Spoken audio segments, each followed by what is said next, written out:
Hi, I'm Steve Cutie with Anti-Gimmick Horsemanship, and today we're going to cover the basics of all of our 6 steps.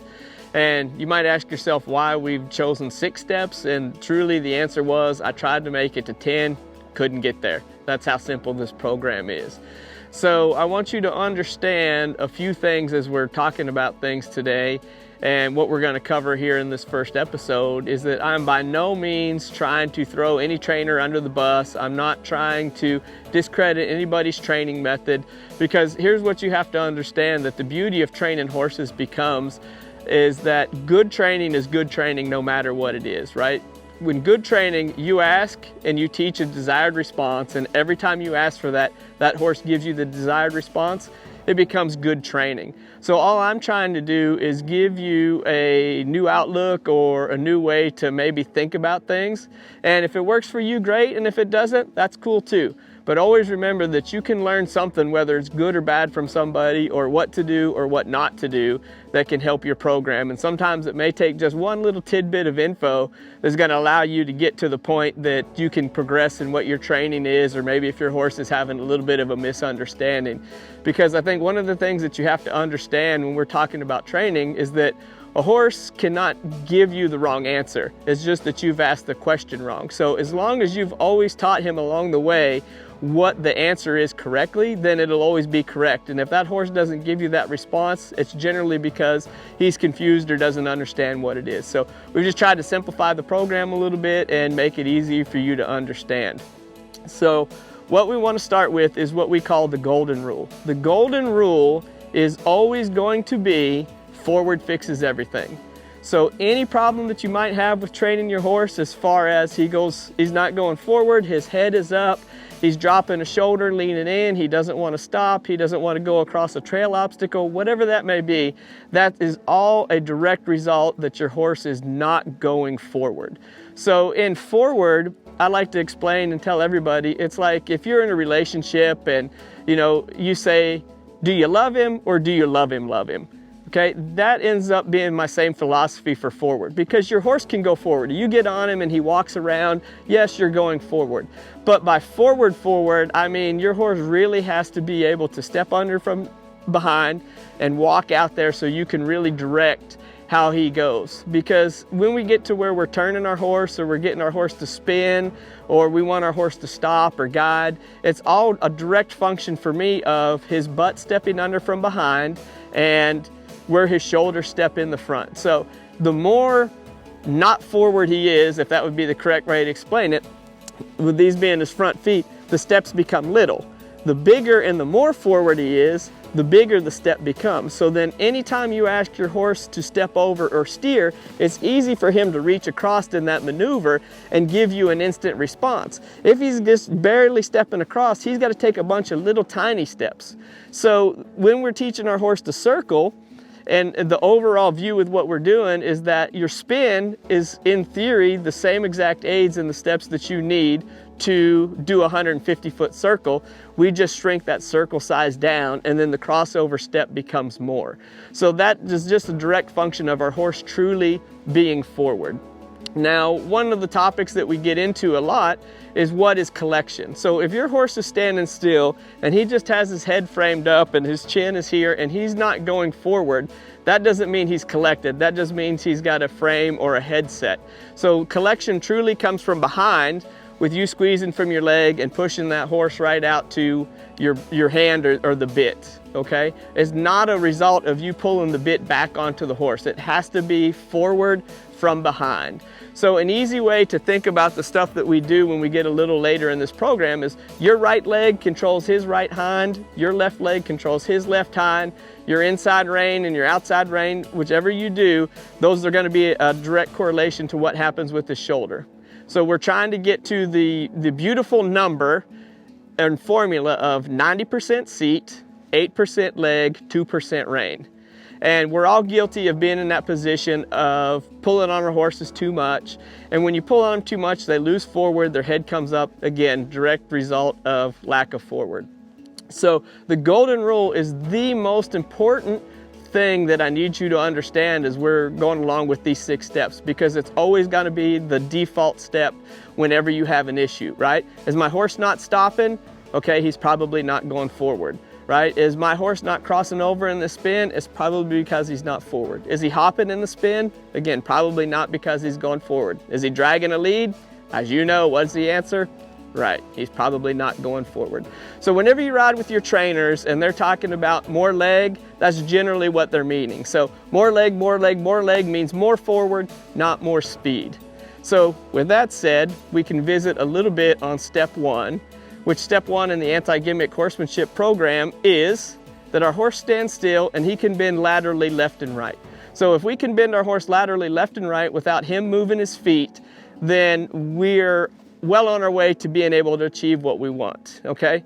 So to me, what's gonna happen, and I know I'll probably get a little bit of crap over this next statement, but the one rein stop is a bunch of crap unless you're going to die.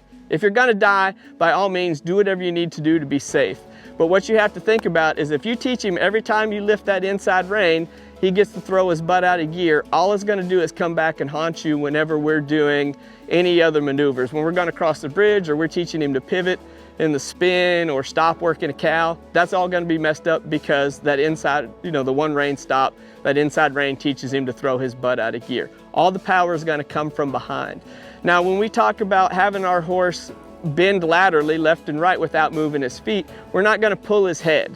Because what you have to think about is if sometimes you pull your hand out here and sometimes you pull it down and sometimes you pull it here and sometimes it's across his neck and sometimes it's up real high. Now your horse has 5 layers of your BS to figure out what's the answer he needs to get.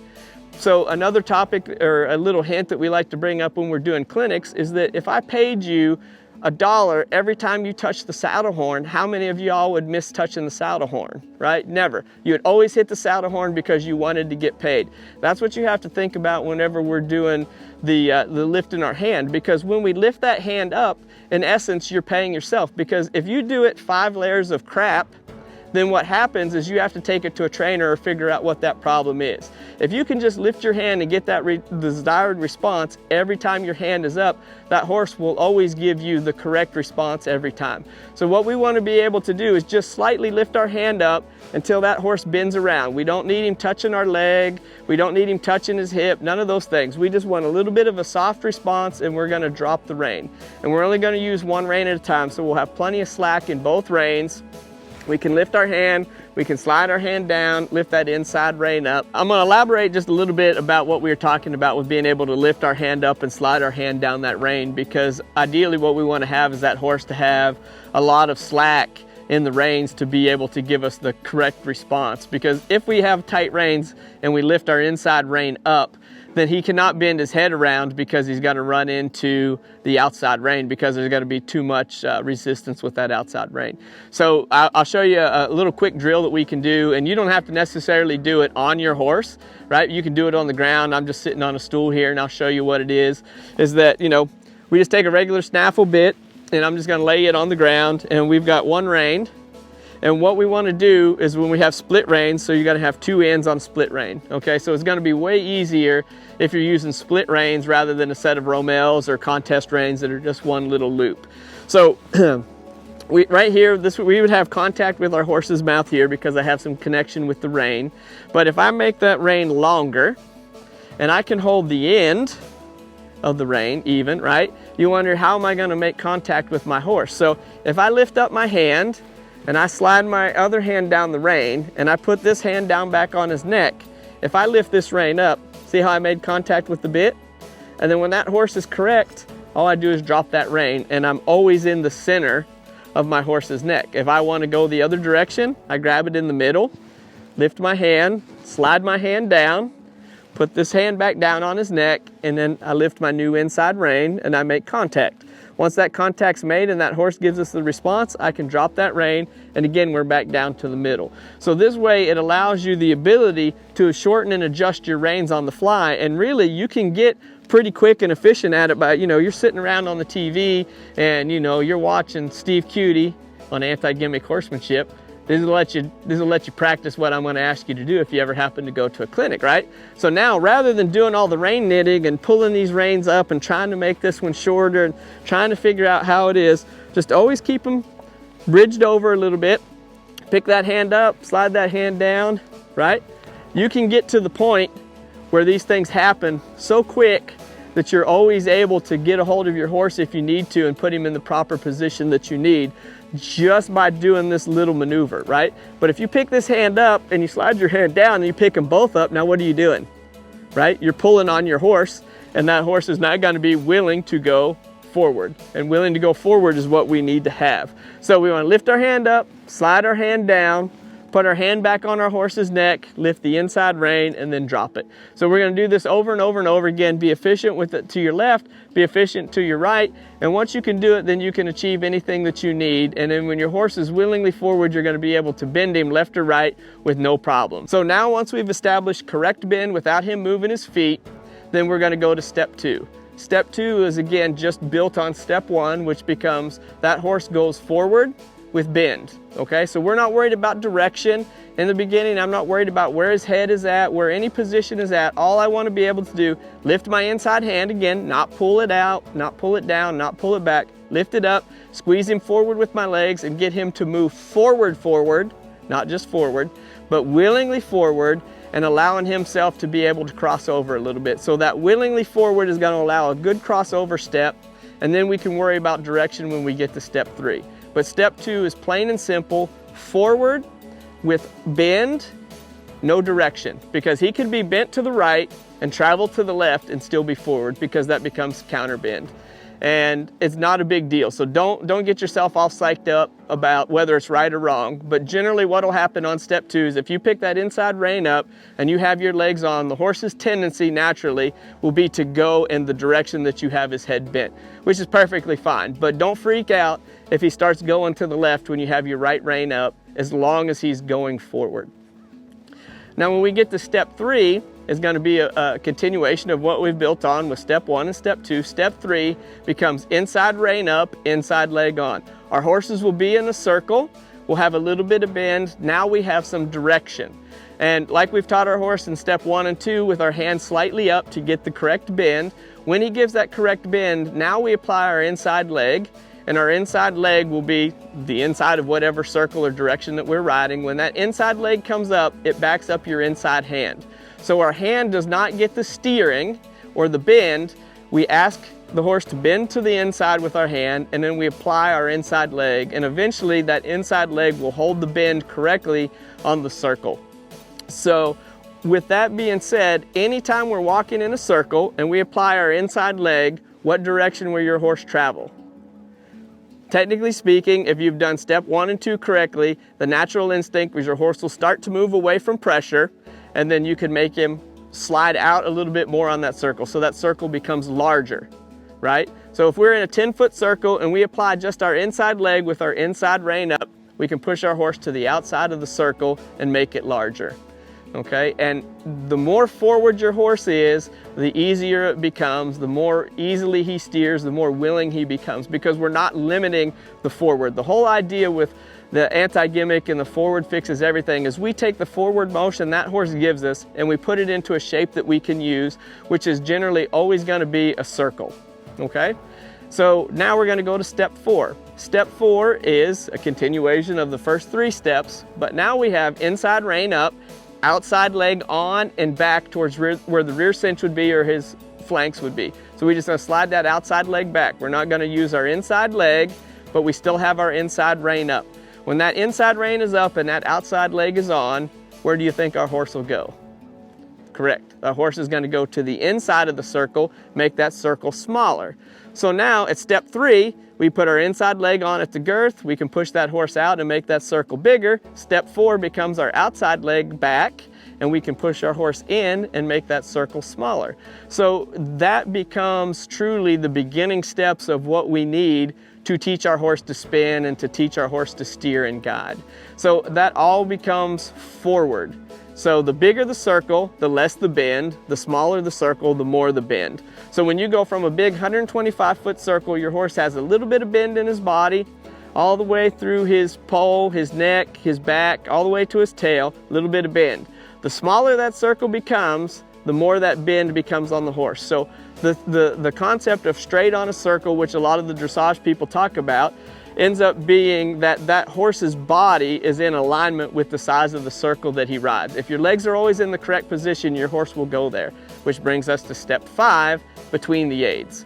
Okay, so between the aids are your 2 hands, your 2 legs, your 2 butt cheeks, right? That's all you need to have between the aids. Now there's artificial aids, which becomes whips, spurs, and your voice, okay? Those things back up or reinforce what your horse is doing or what your leg is asking. So if I need to ask more from my horse, I'm gonna teach him show, ask, tell, right? I'm gonna show him what to do, I'm gonna ask him to do it. If he doesn't do it, I tell him to do it. Okay, so those artificial aids back up what your current aids, your legs and your hands are asking, and that achieves the goal where we need to be. So step 5 is between the aids, between your hands. Now we can start to ride any shape that we want. If that horse starts to fall in a little bit, which is called dropping a shoulder, what would we do? Yep, we would put that inside leg on with the bend and be able to push our horse out. If our horse is leaning out or drifting out of the circle, what would we do, right? You inside rein up, outside leg on, you push him right back into the circle. And when he understands step 5 and he's between your aids, between your hands, your legs, and your butt cheeks, you can teach him to ride in any position that you want to ride in. So that takes us to step number 6. Step number 6 becomes the stop. And with the stop, what we want to think about is we're not going to pull on our horse to stop him in the beginning. But ideally what we have to teach him is that the word whoa means to back up. And I know some of you will say that that's not right, but trust me, if you follow step 6, when we finish this series, you'll understand what I mean. But the word whoa always has to mean back up 100% of the time. If you do not do it and you're standing in the cross ties and you're grooming on your horse or you're leading him and you're telling him whoa all the time, pretty soon the word whoa becomes like the story for the little boy who cried wolf. So pretty soon, that word whoa does not mean anything to your horse other than that there's some crazy person attached to it hollering whoa at him, which can't be reinforced or backed up. So the way I like to teach my horse is if my leg is always on and that pushes my horse forward, then what I want to be able to do is if I quit riding with my legs and stop my seat, my horse should, in theory, quit going forward because there's nothing driving him in that direction. Okay, if he stops, great, because then we never have to use step 2 and step 3, which is the word whoa and pull on him. If he doesn't when we quit riding, I can say whoa. Again, in the beginning, he doesn't necessarily know that whoa means to back up, so I'm gonna have to teach him that. And if he goes through step 2, we go to step 3, which is to pull on him. And once we pull on him, then we can back him up and say whoa and start putting the correlation and relating those words with that movement. So ideally, when we get into the position, then that horse will just quit going because as soon as we take our leg off, he's gonna know that the next thing is gonna be whoa, or the next thing is we're gonna be pulling on him, and he doesn't ever wanna get to where you pull on him because ideally, horses just wanna be left alone, right? So if you can leave him alone, then he's gonna be willing to play the game, generally speaking. So with those 6 steps, that is anything and everything that you need to do to be able to train a horse to go forward, to change leads, to spin, to stop. It does not make any difference, I promise you, whether it's a saddlebred, a quarter horse, an Arab, whatever it may be, all these steps will work because horses are all made 100% functionally the same, right? We limit them as riders or owners on what they can or can't do.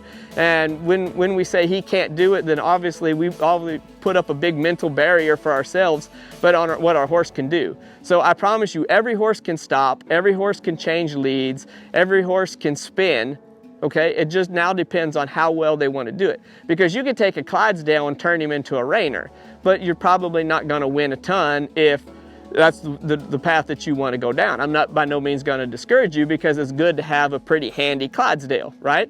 But if your level is to go to the level 4 NRHA fraternity, you're probably not going to do it with that Clydesdale, right? But you can amaze your friends because now your Clydesdale spins, and that's cool, right? Again, that's great training. So we want to put all these pieces together, and once our horse understands all of this stuff at the walk, now we go to the trot. Okay, the only one that we're not going to be able to reproduce with motion is step 1 because the horse is standing still, but step 2 through 6 then becomes everything at the walk and then everything at the trot. If it falls apart at the trot, what can we do? take a step back and do it at the walk, okay? That doesn't mean you're a failure. That doesn't mean that your horse is terrible. All that means is that you haven't taught your horse well enough what's expected of him, okay? And then once he understands everything at the trot, then what do you get to do? You get to go to the canter or the lope, okay? And then if it falls apart at that, you take a step back to trot. And if it still doesn't work, you go back to walk.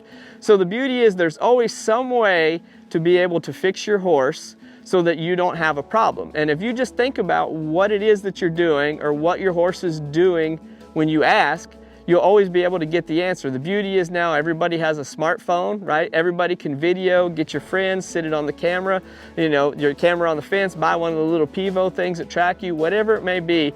And I think you'll learn real quick what you think is happening in your head may not be exactly what's going on with the horse and vice versa. So the beauty is camera never lies, right? It either is or it isn't. And when you understand that probably you are the problem to what your horse is doing, then it's easy to fix, right? Don't be down on yourself because you think, I screwed my horse up, because that's not the case. It's just your horse does not know well enough of what you're trying to do. So we want to build up on all these things, and then we can put all these pieces into play, and then you can always have a correct answer for what it is by watching the videos or thinking about what you're doing. Because for me, is if my horse is going around with his head up, and then I have to ask myself or my clients, they'll say, well, how do I fix it? So think about what you're doing. You either have too much hand or not enough leg. And if you have too much hand, his head's gonna be up.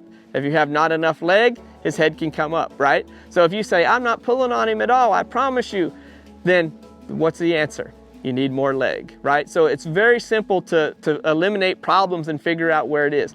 So don't ever, underestimate your training ability. And it's nice to have a trainer, and it's nice to have another set of eyes on the ground and be able to see what you have going on or not going on.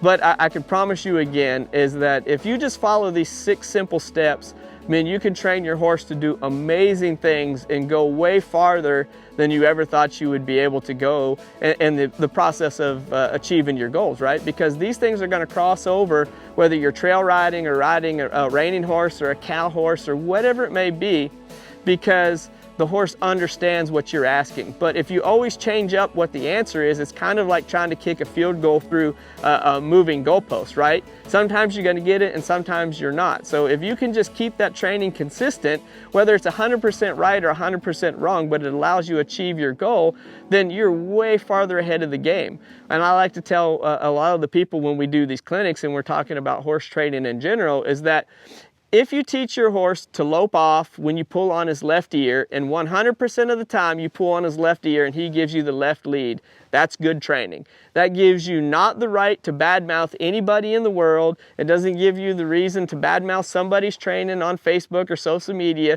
because he pulled his ear. If he pulled his ear and he lopes off on the left lead, that's great training.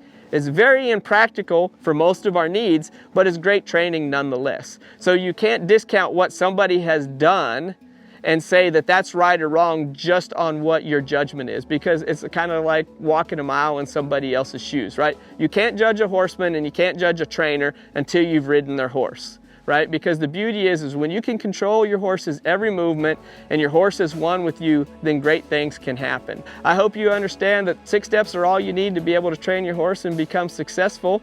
And don't be bullied by other people or don't have that lack of enthusiasm and encouragement and thinking you can't do it yourself, because truly those 6 steps are all you need. So as always, ride hard, be safe, and have fun, and I'll catch you on the flip-flop. Step 1. It's the only step that we do not have to do it at all 3 gaits.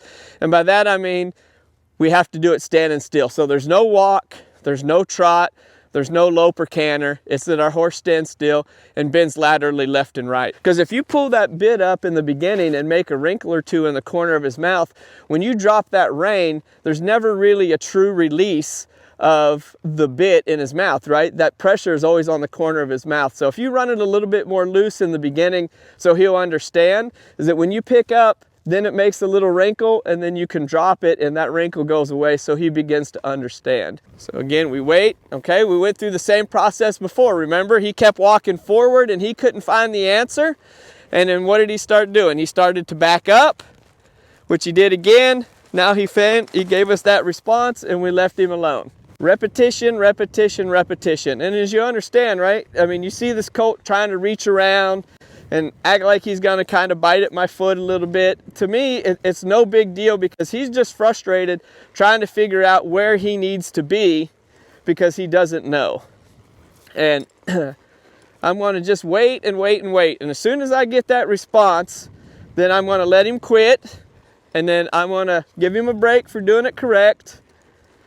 There we go, we got the stop.